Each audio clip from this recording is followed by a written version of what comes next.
நம்ம எல்லாருமே அவெஞ்சர்ஸ் சாகா பார்த்து முடிச்சிட்டோம். அதில் 6 இன்ஃபினிட்டி ஸ்டோன்ஸ் இருக்கும்.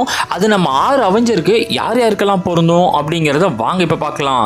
மைண்ட் ஸ்டோன் இதை பொறுத்த வரைக்கும் பார்த்தீங்கன்னா ஜீனியஸ் யார் அப்படின்னா அவங்க நம்ம சொல்லவே தேவையில்ல, அது நம்ம அயன்மேன், அவருக்கு மட்டும்தான் நான் இதை கொடுப்பேன். ரெண்டாவது எதுன்னா பவர் ஸ்டோன், இது வந்து பார்த்தீங்கன்னா இன்க்ரெடிபிள் ஸ்ட்ரென்த் இருக்கிறது யாருக்குன்னு பார்த்தீங்கன்னா நம்ம ஹல்க்குக்கு. நம்ம தோரால் ஸ்பேஸ் ஸ்டோனை ஈஸியாக கண்ட்ரோல் பண்ண முடியுங்கிறதையும் தாண்டி அவர் ஒரு அஸ்கார்டியன் கடவுளும் கூட, யூனிவர்ஸ்க்கே அவர் தான் கடவுள் அப்படிங்கிறதுனால அவருக்கு வந்து ஸ்பேஸ் ஸ்டோனை தரேன்.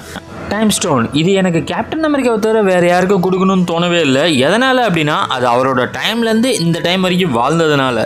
ரியாலிட்டி ஸ்டோனை எனக்கு பொறுத்த வரைக்கும் பிளாக் விடோவை தவிர வேறு யாருக்கும் பொருந்தாதுன்னு நினைக்கிறேன். ஏன்னா யாராலையும் அவங்கள இன்ஃப்ளூயன்ஸ் பண்ணவும் முடியாது, ரியாலிட்டிலேருந்து அவங்க மாறவும் இல்லை. சோல் ஸ்டோன் இதை பொறுத்த வரைக்கும் நம்ம ஹாக்காய் தான் இதுக்கு ரொம்ப மிகச்சிறந்தவர்னு நான் சொல்லுவேன். எதனால் அப்படின்னா அவர் ஒரு நல்ல சோலையும் தாண்டி சிவில் வார்லேயும் சரி என் கேம்லேயும் சரி அவரோட கேரக்டர் ரொம்பவே நல்லாயிருக்கும்.